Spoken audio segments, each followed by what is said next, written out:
जय माता रानी। दोस्तों, मैं नीता आपके अपने चैनल नीता विक्रम में आपका स्वागत करती हूँ। जगदम्बा के नाम का जयकारा लगाएं। आप सभी लोगों को प्रदोष व्रत की शुभकामनाएं। आज प्रदोष का व्रत है। यह सभी सौभाग्यों को दिलाता है, सभी तरह के रोग शोक कष्टों का नाश करता है। जो भी स्त्री अथवा पुरुष प्रदोष का व्रत करते हैं और इसे बुधवार के दिन से प्रारंभ करते हैं, उनके जीवन में सर्व सुख की प्राप्ति होती है। बुध प्रदोष के दिन केवल शिव जी की कृपा ही प्राप्त नहीं होती, बल्कि इस दिन पूरे शिव परिवार की कृपा प्राप्त होती है। बुधवार का दिन माँ दुर्गा का दिन होता है। इस दिन गणपति जी का भी पूजन करा जाता है। इस दिन से यदि आप प्रदोष का व्रत प्रारंभ करते हैं, भोलेनाथ, माँ पार्वती जी, गणपति जी सभी का आशीर्वाद आपको प्राप्त होता है, जिससे सर्व सुखों की प्राप्ति होती है। जीवन में जो भी कष्ट संकट चलते हैं उनका नाश हो जाता है। प्रदोष के व्रत को सुख देने वाला व्रत बताया गया है, इसलिए इस व्रत को स्त्रियों को और सभी पुरुषों को भी करना चाहिए। इस दिन पर व्रत रखने से, पूजन अर्चन करने से भोलेनाथ शिव शंभु शीघ्र प्रसन्न होते हैं और मनोवांछित फल की प्राप्ति होती है। इसलिए आप सभी को माता रानी के नाम का जयकारा लगाना है। कमेंट सेक्शन में जय माता रानी, हर हर महादेव, ओम गणेशाय नमः ज़रूर लिखना है। आज 28 अक्टूबर 2020 की तारीख है। बुधवार का दिन है। अश्विन शुक्ल पक्ष के प्रदोष की यानी त्रयोदशी की तिथि है। इस दिन पे आपको व्रत करना है। इसके एक दिन पहले एकादशी का व्रत यदि आपने करा था, तो आप प्रदोष के दिन पे सुबह के समय तुलसी की पत्ती और जल लेके एकादशी व्रत का पारण ज़रूर कर लीजिएगा और दिन के समय प्रदोष का व्रत रखिए। जब भी हमारा कोई व्रत हो, पूजा पाठ हो, उस दिन पे सुबह के समय उठना चाहिए। भोलेनाथ, माता पार्वती का ध्यान करते हुए ओम नमः शिवाय, शिवाय नमः ओम, इस मंत्र का जाप करिए। ओम नमः शिवाय बोलने से भोलेनाथ की प्राप्ति होती है और शिवाय नमः ओम, शिवाय माँ पार्वती को कहा जाता है। इस प्रकार से भोलेनाथ, माँ पार्वती को एक ही मंत्र में जब आप जपते हैं तो आपके हर तरह के दुर्भाग्य का नाश होता है। इस दिन पे करे जाने वाला बहुत ही विशेष उपाय मैं आपको बता रही हूँ, जिसके करने से एक छोटी सी चीज़ है जो आपको दे देनी है। आपके जीवन में सुख सौभाग्य की वृद्धि होगी इस उपाय को करने से। बुध ग्रह बलवान होगा, माँ दुर्गा, गणपति जी का पूजन अर्चन करने से, तो आप इस दिन पे पूजा ज़रूर करिए। सुबह के समय उठ जाएं, अपने दैनिक कार्यों से निवृत्त हो जाएं सुबह जल्दी से और अपने मंदिर में भोलेनाथ के सामने पूजन अर्चन करें। उन पे आप सफ़ेद रंग का तिलक अर्पित करें, सफ़ेद रंग के अक्षत अर्पित करने चाहिए। माँ पार्वती पे हल्दी, कुमकुम, सौभाग्यवर्धक चीज़ें चढ़ानी चाहिए। इसी प्रकार गणपति भगवान पे भी सौभाग्यवर्धक चीज़ें चढ़ानी चाहिए, जैसे कि हल्दी, कुमकुम, रोली चावल, यह सभी चीज़ें। और भगवान के लिए कुछ न कुछ प्रसाद जरूर चढ़ाइए।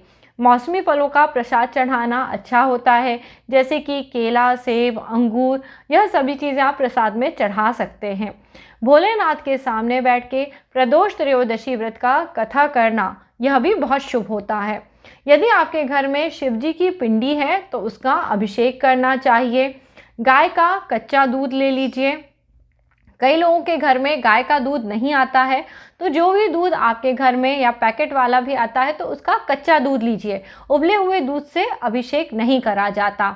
साथ ही साथ आप ले लीजिए थोड़ा सा दही, शक्कर, शहद और घी। आप इन सभी चीज़ों को लीजिए, एक साथ मिला के या तो पंचामृत बना लीजिए या अलग अलग दूध, दही, घी, शक्कर, शहद, इस क्रम में आप पिंडी पे अर्पित करिए और निरंतर भगवान के मंत्र का जाप करते हुए उनका अभिषेक करिए। ऐसा करने से कई जन्मों के पापों का नाश होता है। प्रदोष काल की पूजा विशेष तौर पे प्रदोष के व्रत में फलित होती है। यह पूजा शाम के समय होती है। करीबन शाम में जब सूर्य अस्त होने वाला है, उसके 45 मिनट पहले से लेके 45 मिनट बाद तक आप प्रदोष काल में पूजन करिए। इससे भोलेनाथ, माँ पार्वती बहुत ही प्रसन्न होते हैं। ऐसा कहा जाता है प्रदोष काल में भोलेनाथ, माँ पार्वती आनंद में अपनी सभा में बैठे होते हैं। वहाँ नृत्य इत्यादि उत्सव होते हैं, जिसके कारण इस समय पे जो भी भक्त सच्चे भाव से भगवान का पूजन करते हैं, उनकी मनोकामनाएं शीघ्र अतिशीघ्र पूरी हो जाती हैं। इस प्रकार भोलेनाथ माँ पार्वती का पूजन अर्चन करें। दिन भर मंत्र का जाप करते रहें, यथाशक्ति व्रत करें। यदि आप इस दिन पे कुछ खाना चाहते हैं तो उसमें आप फलाहारी भोजन कर सकते हैं, दूध, फल यह सब खा सकते हैं।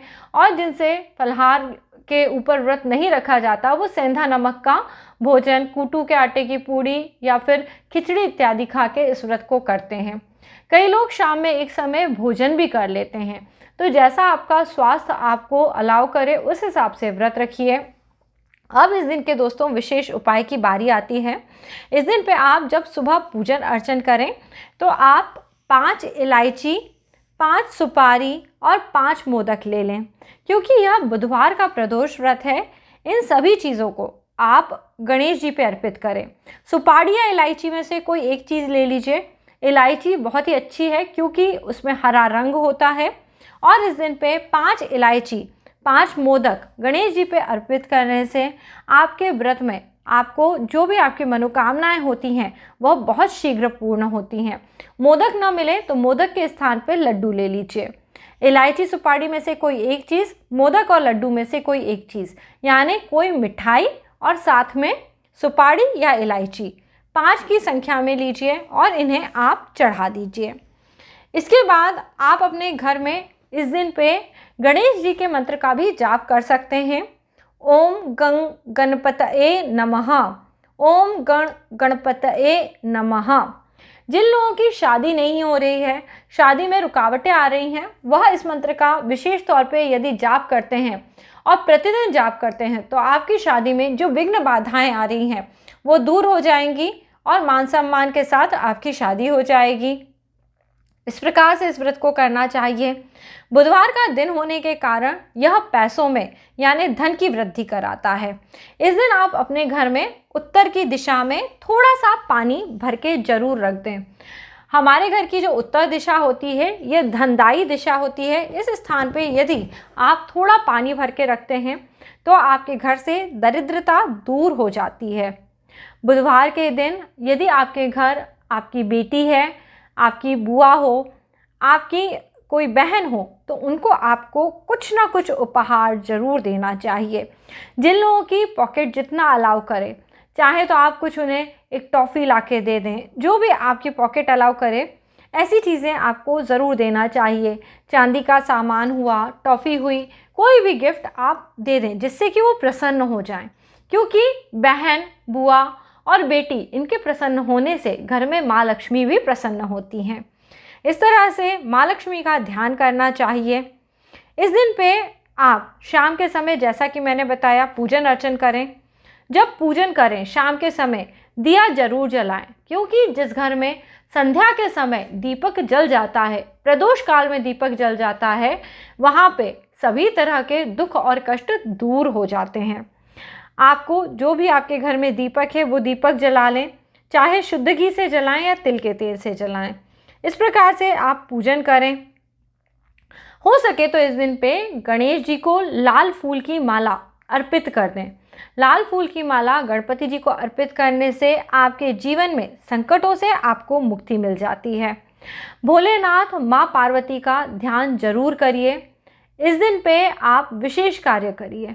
जो भी आपके भाग्य को बढ़ाने वाले हैं वो कार्य आपको करने चाहिए और जाप ज़रूर करना चाहिए, क्योंकि बिना जाप करे आपको कर्मों का फल नहीं प्राप्त होता। अपने कर्मों को सुदृढ़ बनाने के लिए ओम नमः शिवाय का जाप कर सकते हैं। ओम नमः शिवाय, शिवाय नमः ओम का जाप कर सकते हैं, या फिर आप भोलेनाथ के महामृत्युंजय मंत्र का भी जाप कर सकते हैं।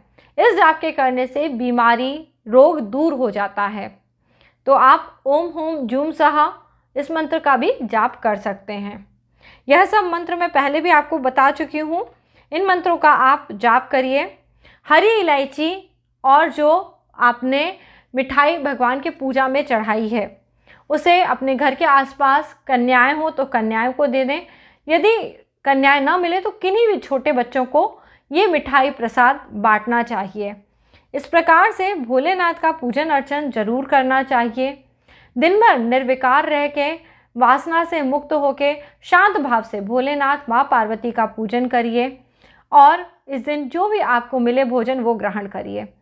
आपको इस दिन पे गौ माता को भी भोजन ज़रूर देना चाहिए। गाय को हरी घास खिलाना, हरे रंग की कोई भी भाजी ज़रूर खिलाना चाहिए। इससे आपके घर में सदैव सुख सौभाग्य बना रहता है। और साथ ही साथ गाय की पूंछ के भाग को छूना चाहिए। इस उपाय को संभल के करना चाहिए। अगर गाय गुस्से वाली हो तो मत करिएगा, अपना ध्यान रखिए। इस दिन पे इस उपाय को करने से आपको 33 कोटि देवी देवताओं का आशीर्वाद प्राप्त होगा। माँ लक्ष्मी भी प्रसन्न होती हैं। गाय के सींगों को छूने से आपका चंद्रमा अच्छा होता है। यदि आपके घर के आसपास कहीं भी गौ माता नहीं दिखती हैं तो मंदिर जाके आप नंदी जी के कानों को छू सकते हैं, उनके पीठ के भाग को छू सकते हैं और पूजन अर्चन कर प्रार्थना कर सकते हैं। जब भी प्रदोष का व्रत करें, कुछ न कुछ दान पुण्य जरूर करें। यह बुधवार का दिन है। इस दिन यदि आपको कोई किन्नर दिख जाए तो उन्हें कुछ पैसे ज़रूर दे दें। आप देखेंगे आपके घर में माँ लक्ष्मी दौड़ी चली आएंगी। किन्नरों को हरे रंग की चूड़ी दे सकते हैं। और यदि आपके घर में हरे मूंग की दाल हो तो हरे मूंग की दाल का भी दान इस दिन करना बहुत शुभ रहता है। इस प्रकार से बुधवार प्रदोष त्रयोदशी का व्रत आप सब करें। इस दिन की एक छोटी सी कथा मैं आपको सुना रही हूँ, इसे सुन के आपको अच्छा लगेगा। बुधवार का व्रत सभी तरह के दोषों का नाश करके सुख सौभाग्य की प्राप्ति कराता है। एक समय की बात है, सभी ऋषिगण अपने सुख सौभाग्य की कामना से प्रदोष के व्रत की कथा सुन रहे थे। तब सूत जी ने बुद्ध प्रदोष की व्रत की कथा कहने लगी और कहा कि यह प्रदोष व्रत सभी प्रकार के सुख देने वाला है। एक समय की बात है, एक पुरुष अपने ससुराल गया अपनी पत्नी को लिवाने के लिए। उसने अपने सास ससुर से बोला, कल बुधवार है, मैं अपनी पत्नी को लेके जा रहा हूँ। सास ससुर ने बहुत समझाया कि बुधवार के दिन पत्नी का विदाई नहीं कराते, परंतु वह युवक बिल्कुल ना माना, अड़ा रहा। इस पर बेचारों ने थक हार के हाँ कर दी। उसके साले सालियों ने भी उसे बहुत समझाया, परंतु उसने किसी की बात ना मानी। बुधवार के दिन सुबह के समय माता पिता ने बहुत ही भारी हृदय के साथ अपनी कन्या को जमाता के साथ विदा करा। सभी सुखवर्धक चीज़ें दी, धन धान्य इत्यादि देके उन दोनों को विदा कर दिया। वह दोनों अपनी गाड़ी में बैठे और गाड़ी धीरे धीरे एक गांव से दूसरे गांव की ओर जाने के लिए निकल पड़ी। रास्ते में उस युवक की पत्नी को प्यास लगने लगी। उसने अपनी पत्नी से कहा, तुम यहीं गाड़ी में बैठो, मैं जाके पास ही कहीं कुआं तालाब होगा तो तुम्हारे लिए पानी ले आता हूँ। युवक गया, ढूंढते ढूंढते उसे थोड़ा समय लग गया। कुछ समय बाद आके वह अपनी पत्नी को पानी देने वाला था। उसने देखा उसकी पत्नी किसी और युवक से हंस हंस के बातें कर रही है। वह बहुत क्रोधित हो गया, पर जैसे ही वह समीप पहुंचा वह आश्चर्यचकित हो गया देख के। वह युवक हूबहू इसी युवक की तरह दिखता था, मानो कोई हमशक्ल हो। ऐसा देख के उस युवक को बड़ा गुस्सा आया। उसने उस युवक को मारना शुरू कर दिया। कुछ देर इसी तरह लड़ते झगड़ते रहे। तब आसपास के लोगों का ध्यान गया। बोलने लगे, देखो दोनों एक ही शक्ल के युवक कैसे एक दूसरे को मार रहे हैं।